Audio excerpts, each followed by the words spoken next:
All right, Jonesy, we're live. Congratulations. We're here. Yeah. And where are we exactly? Tom Reed's Hockey Restaurant in St. Paul. Hockey Just Restaurant City down Pub. from the St. Paul Excel Center. Yes. Wild Play. Just an absolute fabulous facility and restaurant. Great food. Really a cool place. If you're a hockey fan or you're just somebody that likes hockey, you're in Minnesota, get over here and just experience it, because they got all the pictures and all the stories and the equipment. It's just for a hockey person, it's kind of a fantasy. Yes, it is. Absolutely. Yeah, we're talking with Tom just a few minutes ago. He came by. He's going to try to stop by a little later and share some of his junior hockey experiences in Canada, which I think he played major junior. And as you mentioned, he may have been drafted when he was 18, 19 years old. Yeah. So that'll be a good. Yeah, it was fun to see story. Tom just chatting. Such a gentleman, one of the nice guys in hockey, and certainly in the NHL, and still doing the broadcasts for the Minnesota Wild on the radio. And Tom's just a wonderful guy, and just a real person that you can talk to about hockey. Just a very nice person. That's the thing I like about Tom Reed. He's just a gentleman. People love him here in Minnesota. Love the broadcast when he goes on the air. Yes. Well, good. Well, we'll just hang out and see who is able to join us. We've got about 25 minutes until the premiere starts for our series number 1, Junior Hockey Juggernaut, Chasing the Dream. So this is the kickoff. Yeah. And from here, there'll be 7, 10, 12, maybe different episodes. Yeah, it's very exciting because, the junior hockey world has changed so much in the last 20 years. It's really the pathway for a young man to go to college into the NHL. So, we're seeing more and more American kids, certainly Canadian kids have went that path for years and decades, but in the United States, it's, 20, 25 years. It's really been where kids have taken that step in their hockey careers and really utilize the fact that junior hockey has elevated them to another level. Absolutely. Yeah, we should mention too, Paul, that we did a little bit of a change, and on the name, we're calling it HockeyTalkN. So Hockey Talk and then the letter N. And the reason why we did that is that, we found there was a lot of Hockey Talk groups out there. Almost 30. Yeah. We went, wait a minute here. They're never going to find us. We got to differentiate ourselves a little bit. So we add the N to the name, HockeyTalkN, which is kind of cool. That was Paul's idea.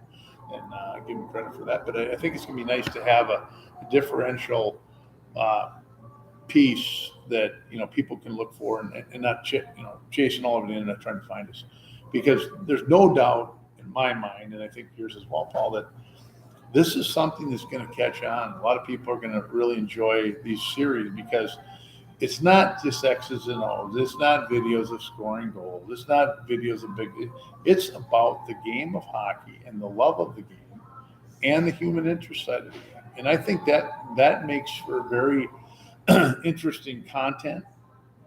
We're excited about it because we think that, when you hear from a Sean Podine that's won a Stanley Cup, and you hear from a Bob Nagley III that owns the Sioux Falls Stampede, they're sharing their heart about the game, and that's very unique. It's very exciting because people say, hey, that Sean Podine played in the NHL, won a Stanley Cup. This guy is a great person. He's a good people. Absolutely. And so that's I really enjoy that part of our series, and I will continue to enjoy because we'll continue to bring you, episodes that will kind of touch your heart a little bit, maybe even shed a tear or two. But we're willing to go the extra mile so you, the viewer, and the listener, and the people that are connected to our Hockey Talkin' now, they're going to have an opportunity to see the other side, the inside scoop of these people in this game. And I think that's special. I don't think anybody else is doing that. I think it's going to be where people can tune in and follow us And I think they're going to really enjoy the episode that we have for the future. Yes, absolutely. Well, and I see we've got William, who just joined. He says, "Howdy, Jonesy and Berkey." Well, hello there, and I happen to know your nickname too, William. Wee Jam, being my youngest son and former hockey player for St. Louis A Park. goaltender, just like us. Yes, like a couple Moondoggers. Yes. So William played St. Louis Park High School and then the youth program all throughout. And I was actually coached a little bit by Sean Podine when he came through and coached at the park, St. Louis Park. So welcome, William. Yes. We appreciate chiming in, and we hear the great things are happening in Cleveland. Right. A few hockey players in that area of the country too. So yes, there's some good hockey history, wasn't there? Cleveland Barons, I believe. Yeah. They were part of the WHA, the World Hockey Association. And what happened is kind of an interesting story. When the WHA folded, the Cleveland Barons were owned by the Guns, that owned the Minnesota North Stars. Yeah. So they merged the two teams together. And a lot of those Cleveland Barons became Minnesota North Stars. So it was kind of a cool thing. Matter of fact, I have a good friend of mine that actually was drafted 4th round by the North Stars. And because of the merge with Cleveland, he never got a shot to play in the NHL, which is kind of sad. But he played minor league hockey in IHL and the American League for years. And it created quite a stir because a lot of those teams in the WHA became NHL teams. Edmonton Oilers, Calgary Flames, Quebec Nordiques, and there was a lot of Hartford Whalers. A lot of those teams merged into the NHL after they folded, and it really opened up the expansion aspect of the NHL into other markets that they weren't in. So, now the markets in the United States are interesting because really have filled up a lot of those cities with NHL teams. And one of them that's being tossed around now is Houston, Texas. Then Quebec Nordiques, the Quebec City has been tossed around. They got a new arena there. So there's a couple of places that you hockey man? I am. Excellent. But, What's your name? Andrew. Gotcha. Andrew, nice to Yeah, meet you. here to see Pearl Jam. Oh, Went right. last night and went going tomorrow. very Played cool. hockey my whole life. Well, there we go. Fantastic. Where did you play? I'm from Detroit, so Oh, I played wow. in Michigan. Yeah. Okay, they got a Played great Michigan my program. whole life. Yeah. Oh my Wow. goodness. Yeah, played my whole life. Still play. Yeah, Over good 40 for, league. good for you. Yeah. Well, so we've got a program called HockeyTalkN. It's a YouTube channel we started about 6 months ago. And so tonight we're having a little bit of a premiere here at Don Reed's. Our episode is called Junior A Juggernaut, Following the Dream. Because junior hockey has become so big in the United States. Yeah. And so we kind of cut up in a vein, and we've talked to a number of folks. Bob Motzka, who's the head coach of the University of Minnesota, he came out of the junior A ranks as a player and coach. Bob Nagley III, he owns the Sioux Falls Stampede. Talked to Mark Lambert, a former coach at Paul's, the St. Paul Vulcans. So we're kind of bringing that whole junior A world to light because it's been such a big part of amateur kids, trying to chase that college scholarship or even be drafted by them. Yeah. No, it's awesome. I chased it. Tried chasing it back in my day as well. Yeah. Awesome. Can you I tell us was a a- little bit about that? Yeah. I was a good player. I was captain of my high school team and Wow. went on. I was close to being Mr. Michigan hockey player Wow, of the year. really? Very cool. Was a little stupid at a young age, and Are we all? and then we went on and we played in a senior elite league when I got older, and it was all ex-NHL players that we played first, and it was a very good, high competitive hockey league that we played in, and we did state tournaments, national tournaments, Okay. Wow. all the way up until I was about 35. Yeah. And then I had to stop because of my job, and I got back into it again last year. And Good for you. now we're looking to go maybe do a national tournament next year in That's Florida. good. I think it is Wow. over 40 nationals in Florida next year. Hockey's awesome. I have two boys. Nice.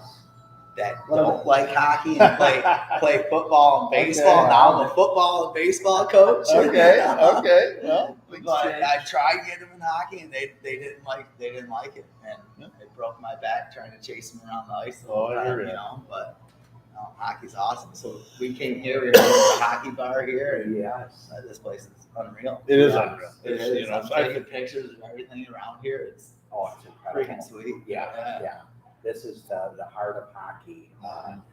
St. Paul, you have Excel Center, you got Tom Reed's Hockey City Paul right there. Yeah. This is the kind of the epicenter. The XL Center is awesome. So that was my Yeah. first time there last night to see Pearl Jam, and the small venue, and it was really cool there. Yeah. So how's Eddie Vedder doing? Eddie's awesome. Yeah. Eddie's the man. He still rocks out, and it's awesome. Last night was my 48th time seeing Pearl Jam. Wow. So goodness. tomorrow You're like one of the 49. best fans. I wish. There's a lot more that are Is better there? than me. Wow. Tomorrow will be 49. I'm going to see him in Indy, and next Sunday Oh, will be really? the 50th show. Yeah. Fun. Oh, that's exciting. Yeah, it's pretty cool. I'm here with my wife. That's great. She's She's out of. She got to be a Pearl Jam. Got to be a Pearl Jam fan to marry, right? She's seen him 39 times. Okay. That's where everything is. So we follow. We go around all the time. But Whereabouts in Michigan? Are you from Detroit? yeah, just south of Detroit. Okay. About 15 minutes south of Which Detroit. city is that? Woodhaven. Oh yeah. We grew up in Allen Park, and then we moved down to Woodhaven. And Sure. Yeah, it's 15 minutes. Yeah, 15 minutes what? drive. I'm real familiar with Michigan. There was some kids that I coached in junior A that went on to play in Michigan.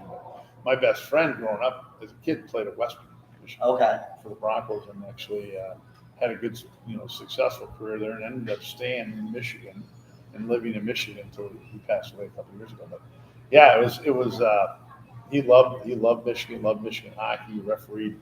One of the things that's kind of interesting, he got into coach for a number of years, but then he got into refereeing.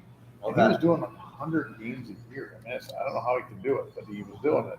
Kept him in shape and stuff. But he really enjoyed the Michigan setting for hockey. Being from Minnesota, we always think in Minnesota, we're thinking, well, there's a lot of other states and programs that is good. So yeah, we realize the Michigan folks and the Massachusetts folks, but really there's hockey everywhere. There is nowadays, right? A while ago it was Minnesota, Michigan, Yeah. and then the East Coast, Yeah, right? But now it's ventured off a lot it's everywhere. more. Texas and Florida. Yeah, Arizona. Yeah. So Judy is asking, what position did you play? I was a center. Center. Yep, center my whole life. Very Yeah. nice. Score a lot of goals? I did. I was more of a grinder and penalty killer and assist guy. Very cool. I did score my fair share of goals, Very cool. but no, I'd like to muck it up and just kind of hang on the ice a little bit, Standard shape. I had an older brother that taught me how to fight, and that's all we did. Wow. Play mini sticks and put the jerseys on and go Very drop cool. the gloves, drop the gloves, and go Love at it. But it was good. A lot of It's people, say it should be fighting in ice hockey, and because you don't really plant your body, and you guys don't get usually hurt, maybe bloody lip or something, but the fans love fighting in hockey. I mean, you can survey any place in the country, and you ask them, well, should you take fighting out of hockey? No. They want How many it. fans stand up when something like that happens? Exactly. And all the guys on the bench are tapping their sticks. Oh, yeah. And there's that camaraderie, and there's that, I guess, the policemanship on the ice, right? Exactly. Right. I mean, I grew up with Bob Probert and Joe Kosher. As my There you team, go. so, There's I the mean, guys. Yeah. There was nothing better than that. I got a big picture of Proby and Domi going at it, and That's hilarious. it's framed, and it's awesome. I mean, that was it. Yeah, It was hockey night, sad and story. Flash of Titans That's what we there. looked Yeah, for. Bob. There's a show out, kind of a documentary on Probert's life and stuff. It's kind of a sad deal, because he was, he was caught in that whole, enforcer thing, and that was where his. But he was actually a pretty good hockey player. He scored some goals. I mean, and he got caught up. You're the fighter because you could throw the mitts. But he still had hands. Oh, he had hands. And he was with Eisner and Gerard Gallant that could play hockey. I tell a quick story. Yes, please. So I was 19, probably 1992, 91, I was playing at Joe Louis Arena. It was a district final, and my brother was in the stands. It was when Proby was going through his little thing. He snuck down into the arena and grabbed Bob Probert's jersey. It was a practice jersey, an orange Bob Probert practice jersey, Red Wing symbol on it. Grabbed it, put it in, and sat next to my mom. And my mom's like, "Man, what's that smell?" He's like, "I got Bob Probert's jersey like that." Funny. Wow. Sorry. That's very cool. I wore it to school when I was a kid. That's a great story. It's a great Tony, story. that's awesome, man. Yeah. Yeah. Oh, yeah. Yeah, because that's our district finals were always at Joe Louis. And What a Joe great Louis film. is gone now. What a great film. Which- Oh, what a Little great Caesars film. is cool, but there's no Joe Louis. You know? Yeah. It's amazing. It's, you think about, where hockey was and where it's come to over the years. And, guys like Bob Probert, they were kind of those pioneers of the game, where the game was a tough game, but, they still could play hockey. And nowadays, I mean, most of your guys that are, kind of tough guys on the team, they still score goals. Still goes and can skate Yeah, and right. have hands and are Yeah, fast. they're just amazing to see that type of player out there because, frankly, back in the day, they weren't put out there to score goals. They were put out there to knock somebody around and hit them, So, but to enforce and police the game of hockey back then. Yeah. So you still live in Michigan, I still live in Michigan. Okay. Yep. Your Still wife live in is from Michigan as Wife's well? from Michigan. Yep. and you got how old are your kids? I got a 9-year-old and a 14-year-old. Fun. Both in football and baseball. I Good coach for there. you. Good for you. Yep. Well, giving back to kids and being a coach, I remember seeing a survey that the top 4 influencers in a kid's life were clergy, teachers, parents, and coaches. And the coach was up there. He was, I think, number 2. So the coach really does have a chance to influence a young person's life, teach them good things, and instill discipline, sportsmanship, and all things that sports bring. So good for you. It's a lot. Yeah, I enjoy it. I mean, I grew up like I've coached my older son all the way through. Now he's in high school and he's done. I don't coach him now. Yeah. Now I dropped back down to the lower level and coaching the younger kids. But then I go to games and I see all the older kids that I've coached. And they're like, "Hey, Coach Miggs, what's up?" Very cool. Now I got a whole other group that's coming up. That's wonderful. Just wish it was hockey other than football. And football. I love baseball too. Football is cool, but it's not hockey. That's my sport, So, That's awesome. yeah. But this place, thank you this so place much. is awesome. Thank for you. stopping over, and if you don't mind, I'll swing out in just a little bit. I'm gonna email and make sure I send this to you. Okay. And you can get your name. That'd be out awesome. there. What time's the concert tonight? They're not. They're tomorrow night. It's an off night. Kind of off night for Yeah, Pearl Jam's a little older now, so You gotta get- they got to take gotta breaks. take a little in between, night so- off, that's all which is right. good I because get I'm it. older too, so I need that break too. So Was the crowd pretty ruckus? Was it pretty fun concert? it's always awesome. Yeah, they're It's good. always a They're great out. show. They're good. Yeah. I think they're from Seattle, aren't They are. Yeah, Yeah, my wife's Eddie's from from Chicago originally, but Yeah. the band's from they? Seattle. Yeah. My wife's from Washington State, and it's funny because she's not. Our genre was, I don't even remember some of the, Kiss maybe, or some of those rock and roll bands, Led Zeppelin. Tears for Fears. Those. Yeah. So a lot of different bands, and I remember saying to her, I said, honey, I said, you're from the state where there's a lot of great musicians, great bands, and she goes, well, who? Well, Jimi Hendrix, obviously, and I said, well, Pearl Jam. Yeah. She didn't know who Pearl Jam was. And I went, okay. They That's had a that whole- generation, they had you that know. whole grunge Yeah, thing, right. Yeah, And they're Nirvana, really cool. so, but Pearl Jam is a phenomenal band and been very successful. So, yeah. Awesome. Thank you guys. Enjoy. Thank you guys. bet. Thank you. You bet. Awesome. Take care. Thank you. What a good young man there. Yeah, Good well, father. Well, a lot of people. Yeah. chiming in. Dave Morissette. Welcome, Dave. Okay, Dave's got some great feedback here. He says, speaking of the physical part of the game, it's interesting how across juniors, the officiating is so different. Even just in the U.S., from the East, kind of soft, to Minnesota, where they generally letter play. Yep. Great perspective, Yes. Dave. Yeah. And Dave, you've seen that firsthand, and I know your son has been playing some really good junior hockey, and so I know you've been experiencing that as your son has kind of traversed the league and played for a number of teams, I think, across the country. So, yeah, I mean, officiating, that is a whole nother topic. We could have a whole Right, episode we or two will. on We that. definitely will on Hockey Talk. And you know, the one of the things that you're seeing, Dave, and you know, any of the viewers that you know, the USHL has become a very strong development league for NHL and professional ice hockey referees, and it's a breeding ground. I mean, a lot of those guys in the USHL went on to, you know, coach major college, or they went on to the minor league or even the NHL. So you're seeing that, and obviously the USHL, you know, being one of the premier junior A leagues in the world, you're seeing that being a real aggressive, hard-hitting league. And the referees, like David said, they do allow them to play, which, you know, if a referee's doing his job, he should really disappear into the game.